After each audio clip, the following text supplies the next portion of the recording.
அவ்வளோதான் சொல்ல முடியும். வேற என்ன சொல்ல முடியும்? அவருடைய பிரயாசங்கள் எல்லாத்தையும் உதாசீனப்படுத்தும் போது, அலட்சியப்படுத்தும் போது, புறக்கணிக்கும் போது ஆண்டவர் புறக்கணிக்கிறாரு. நான் உனக்கு ரட்சிப்பின் மார்க்கத்தை நான் உண்டு பண்ணி வச்சிருக்கிறேன், அந்த மார்க்கத்தை நீ புறக்கணிக்கும் போது நீ புறக்கணிக்கப்படுவாய். நீயே உனக்கு சாவை தேடிக்கொள்ளுகிறாய். கிறிஸ்துவின் சிலுவையில் இருக்கக்கூடிய மகிமை மேன்மை என்னன்னு உனக்கு தெரியாதுல்ல? அது வேண்டாம். அதுக்கு அடுத்த வசனம், நீ அவர்களை நோக்கி, விழுந்தவர்கள் எழுந்திருக்கிறதில்லையோ, வழி தப்பி போனவர்கள் திரும்புகிறதில்லையோ. ஒருத்தன் விழுந்துட்டான் அப்படின்னா எழுந்திருக்க மாட்டானா? அப்படியே கிடப்பானா? ஆண்டவர் கேட்கிறாரு. கல் தடிக்க விழுந்துட்டப்பா, ரைட், ஓகே. விழுந்துட்டானா அப்படியே கிடப்பியா?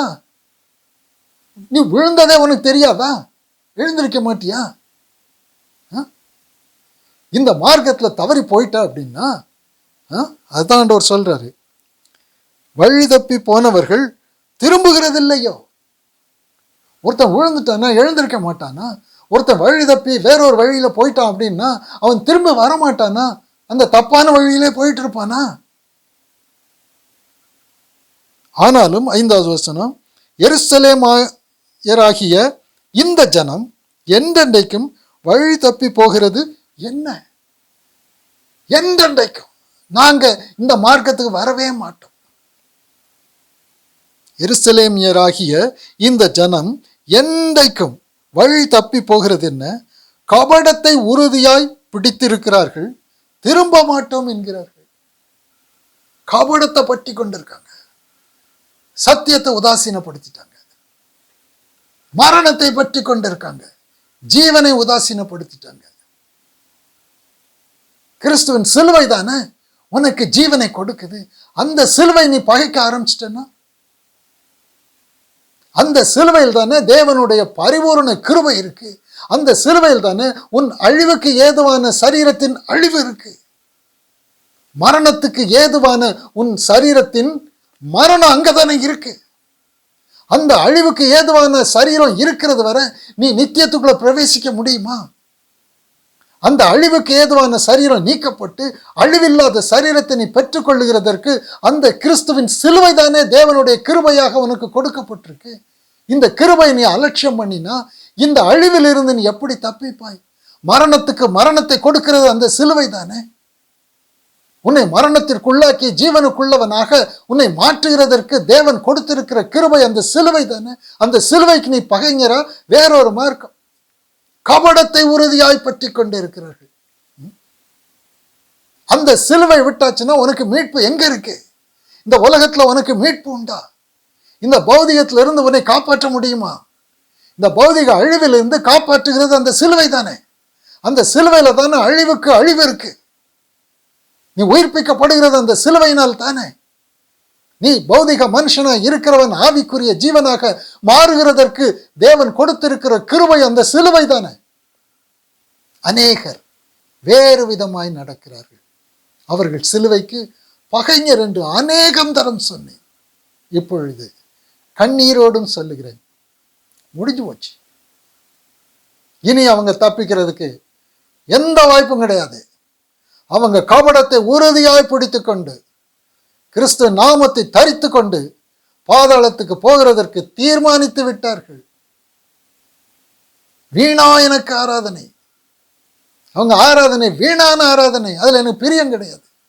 என் வார்த்தையை சிலுவையை அலட்சியம் பண்ணிட்டு தங்கள் பாரம்பரியத்தின் கற்பனைகளை உபதேசங்களாக போதித்து உதடுகளினால் என்னை கனம் பண்ணுகிறார்கள், இருதயமோ என்னை விட்டு தூரமாக இருக்கிறார். என்ன சொல்றார்? இதை விட எப்படி சொல்ல முடியும்? விழுந்து கிடக்கிறோம் அப்படியே கிடப்பானா ஐயா? வழி தப்பி போனவன் அப்படியே போயிட்டு இருப்பானா? அவன் திரும்பி வரமாட்டானா? கீழே விழுந்தவன் எழுந்திருக்க மாட்டானா? நீ தவறி போயிட்டா ரைட்டு, நீ திரும்ப மாட்டியா? கபடம் தான் உனக்கு பெருசா? உன் ஜீவன் உனக்கு பெருசு இல்லையா? அநேகர் வேறு விதமாய் நடக்கிறார்கள். அவர்களுக்கு ஜீவனை காட்டிலும் மரணமே பிரியம் விருப்பமாய் இருக்கும் என்று சேனைகளின் கர்த்தர் சொல்லி, இந்த ஜனங்களுக்கு அநேகருக்கு கிறிஸ்துவ நாமத்தை தரித்து கொண்டும் ஜீவனுக்குள் பிரவேசிக்கிறதை விட, ஆத்தும ஆதாயத்தை விட ஆத்தும மரணத்தையே விரும்புகிறாங்க. இவங்க கிறிஸ்துவை பற்றி கொள்ளவே மாட்டாங்க. கிறிஸ்துவின் சிலுவைக்கு பகைஞர், சிலுவையில் தங்களை அறைய ஒப்பு கொடுக்கவே மாட்டாங்க. கிறிஸ்துவின் மரணத்தை ஏற்றுக்கொள்ளவே மாட்டாங்க. எபிரேயர் புஸ்தகம் 11வது அதிகாரம், எபிரேயர் 11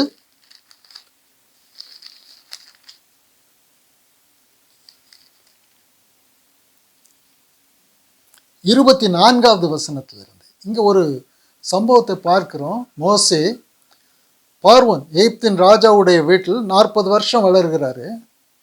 அவர் ஒரு இளவரசனை போல ஒரு அந்தஸ்தில் இருக்கிறாரு. அப்போ தேவன் அவரோடு பேசுறார். இந்த எகிப்தில் அழிவு இருக்கு, நீ எகிப்தை விட்டு தப்பித்து போ. அப்போ அவர் சொல்றார், விசுவாசத்தினாலே மோசே தான் பெரியவன் ஆன போது பார்வோனுடைய குமாரத்தின் மகன் என்னப்படுவதை வெறுத்து, பார்வோனுடைய குமாரத்தின்னா ராஜா ராணியுடைய மகன், இளவரசன், அந்த அந்தஸ்தை வெறுத்து அநித்தியமான பாவ சந்தோஷங்களை அனுபவிப்பதை பார்க்கிலும் தேவனுடைய ஜனங்களுடைய துன்பத்தை அனுபவிப்பதையே தெரிந்து கொண்டு, இந்த உலக ஐஸ்வர்யம், கனம், மகிமைக்குள் அதை எப்படி அவர் பார்க்கிறாரு? அநித்தியமான பாவ சந்தோஷம். அதுல அநித்தியம் இருக்கு. இந்த உலகம் தரக்கூடிய எந்த ஒரு சந்தோஷமும் அநித்தியம், அது நிரந்தரம் கிடையாது. எந்த நேரத்தில் உன்னை கைவிடும். அதற்குள்ளே பாவமும் இருக்கு. இந்த உலகத்தின் சந்தோஷம் எல்லாவற்றிற்குள்ளும் அநித்தியம் இருக்கு, பாவம் இருக்கு. பாவத்திற்குள் மரணம் இருக்கு, பாதாளம் இருக்கு. இன்னைக்கு ஜனங்கள் ஓடுறாங்க, வேற ஒரு மார்க்கத்தில் ஓடுறாங்க. கிறிஸ்துவின் சிலுவைக்கு பகைஞராக இருக்கிறதை விரும்புகிறாங்க. ஆனால் அவங்க போகின்ற மார்க்கத்துக்குள்ள என்ன இருக்கு அப்படின்னா, பாவம் இருக்கு, அநித்தியம் இருக்கு, மரணம் இருக்கு, பாதாளம் இருக்கு, எல்லாம் மறைஞ்சிருக்கு. இன்னைக்கு உலகத்தை தேடி போறாங்களே, உலகத்துக்குள்ள சிக்கி கொண்டு இருக்கிறார்களே, உலகத்தை விட்டு தப்பிக்க வேண்டும் என்கிற எண்ணம் இல்லையே. அனுபவிப்பதை பார்க்கிலும் தேவனுடைய ஜனங்களோடு துன்பத்தை அனுபவிப்பதையே தெரிந்து கொண்டு, பாருங்க இவருடைய சாய்ஸை பாருங்க, இவர் தெரிந்து கொள்ளுகிறத பாருங்க. ஆண்டவர் எச்சரிக்கிறார், அவ்வளவுதான். நீ இருக்கிற இடத்துல ஐஸ்வர்யம் இருக்கு, கனம் இருக்கு, மகிமை இருக்கு, எல்லாம் உலகத்துக்குள்ள இருக்கு. அதற்குள்ளே அநித்தியமும் இருக்கு, பாவமும் இருக்கு, மரணமும் இருக்கு, உனக்கு அழிவும் இருக்கு, உனக்கு பாதாளமும் இருக்கு. ஓடு.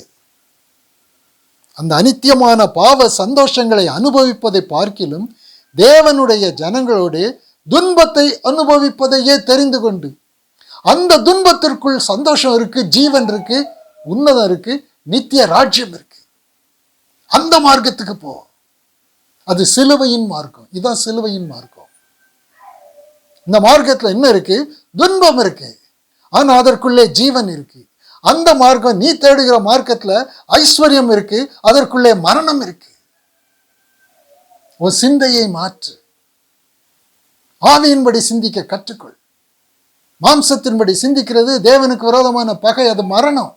நீ ஆவியின்படி சிந்திப்பாயானால் அது உனக்கு ஜீவன். அவன் தெரிந்து கொண்டு 26வது வசனம், இனி வரும் பலன் மேல் நோக்கமாயிருந்து, இனி வரக்கூடிய ஒரு பெரிய மகிமை இருக்கு, அதன் மேல் நோக்கமாயிருந்து எகிப்தில் உள்ள பொக்கிஷங்களிலும் கிறிஸ்துவின் நிமித்தம் வரும் நிந்தையை அதிக பாக்கியம் என்று எண்ணினான். இந்த மார்க்கத்துல உனக்கு ஒரு நிந்தை வருதா, அது பாக்கியம். அந்த மார்க்கத்துல உனக்கு ஒரு பெரிய கனம் வருதா, அது அவமானம், அது அழிவு. இதான் ஆவியின் சிந்தைக்கும் மாம்ச சிந்தைக்கும் உள்ள வித்தியாசம். இதான் கிறிஸ்துவின் சிலுவையை தெரிந்து கொள்ளுகிறது. பாக்கியம் என்று எண்ணினான். விசுவாசத்தினாலே அவன் அதரிசனமானவரை தரிசிக்கிறது போல உறுதியாய் இருந்து ராஜாவின் கோபத்துக்கு பயப்படாமல் எகிப்தை விட்டு போனான். பாளையத்துக்கு புறம்பே ஓடிட்டார். குட் டெசிஷன், சரியான தீர்மானம். தேவனுடைய வார்த்தை என்ன சொல்லுது? இங்க உனக்கு நிந்தை இருக்கிறதை போல இருக்கும், அதுதான் சிலுவையின் மார்க்கம். கிறிஸ்து சிலுவையின் மார்க்கத்துல தான் எல்லாவற்றிற்கும் மேலான தேவனுடைய வலது பார்சத்துக்கு போனதே இந்த சிலுவையின் மார்க்கம் தான். இந்த மார்க்கத்தில் தான் நம்முடைய பௌதிகத்தின் அழிவும் மரணத்தின் அழிவும் ஆவிக்குரிய உன்னத வாழ்க்கையில் நாம உயிர்ப்பிக்கப்படுகிறதும் இந்த கிறிஸ்துவின் சிலுவையில் தான் கொடுக்கப்பட்டிருக்கு. அநேகர் வேறு விதமாய் நடக்கிறார்கள். அவர்கள் சிலுவைக்கு பகைஞர் என்று அநேகம் தரம் சொன்னேன், இப்பொழுது கண்ணீரோடும் சொல்லுகிறேன். அதை பிலிப்பியர் புஸ்தகத்தை எடுப்போம், 3வது அதிகாரம்.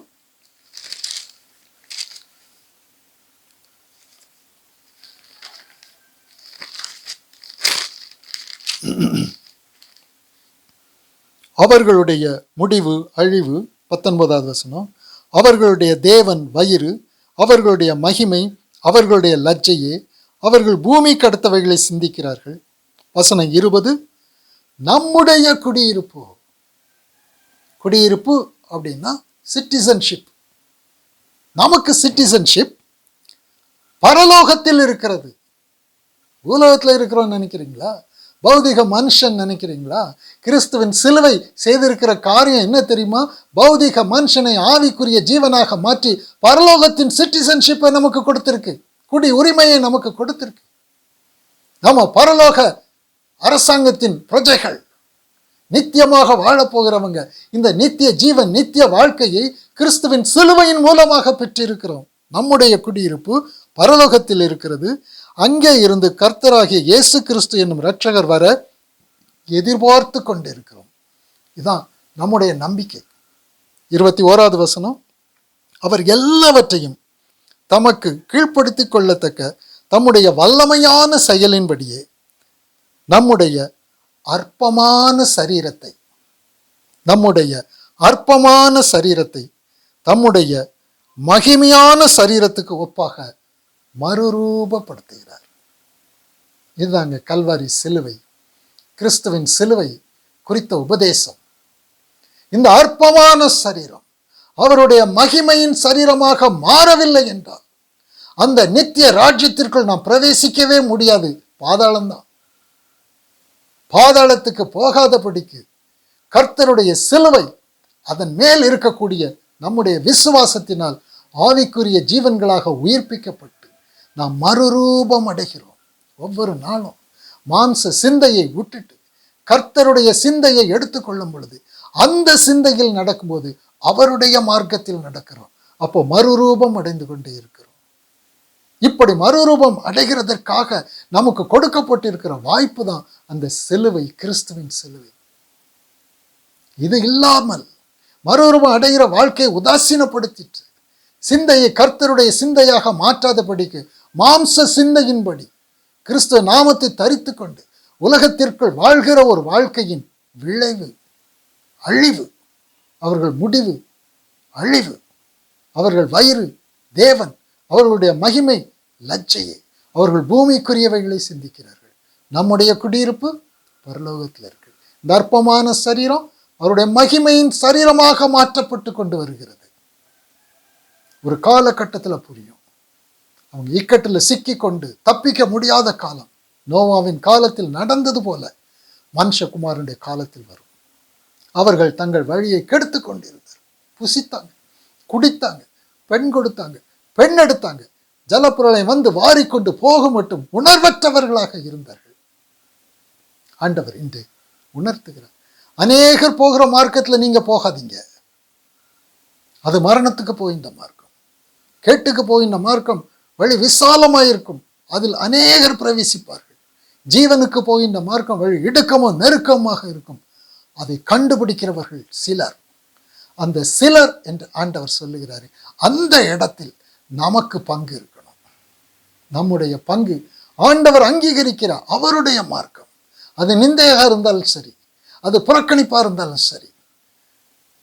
ஒரு அநித்தியமான பாவ சந்தோஷம் எனக்கு வேண்டாம். அதுக்குள்ளே மரணம் இருக்கு. இங்கே நிந்தைக்குள்ளே ஜீவன் இருக்கு, நித்திய ஜீவன் இருக்கு. கர்த்தருடைய கிறிஸ்துவின் சிலுவை நமக்கு மேன்மையாக, இந்த சிலுவை குறித்த உபதேசத்தில் நாம் ஆவிக்குரிய ஜீவனாக மாறுவோம். ஒவ்வொரு நாளும் அவருடைய சாயலில் மறுரூபம் அடைவோம். அநேகர் வேறு விதமாய் நடக்கிறாங்க, நடந்து போறாங்க. நாம கிறிஸ்துவை பின்பற்றுவோம். ஒருவன் என்னை பின்பற்றி வர விரும்பினால் அவன் தன்னைத்தான் வெறுத்து, பௌதிகத்தை வெறுக்கணும். தன் சிலுவையை எடுத்துக்கொண்டு அழிக்கிறதுக்கு ஆயத்தமா இருக்கணும். என்னை பின்பற்ற கடவன். இந்த உலகத்துல தன்னுடைய ஜீவனை பாதுகாக்க விரும்புகிறவன் இழந்து போவான். என் நிமித்தம் தன்னுடைய ஜீவனை இழக்கிறவன் அதை பெற்றுக்கொள்வான். உலகம் முழுவதை நீ ஆதாயப்படுத்தி கொண்டாலும் உன் ஜீவனை, உன் நித்திய ஜீவனை நஷ்டப்படுத்தும்படிக்கு நீ சிலுவைக்கு பகைஞராக இருப்பாயாதான் உனக்கு என்ன லாபம்? தப்பித்துக் கொள்வோம். ஆமேன், ஆமேன்.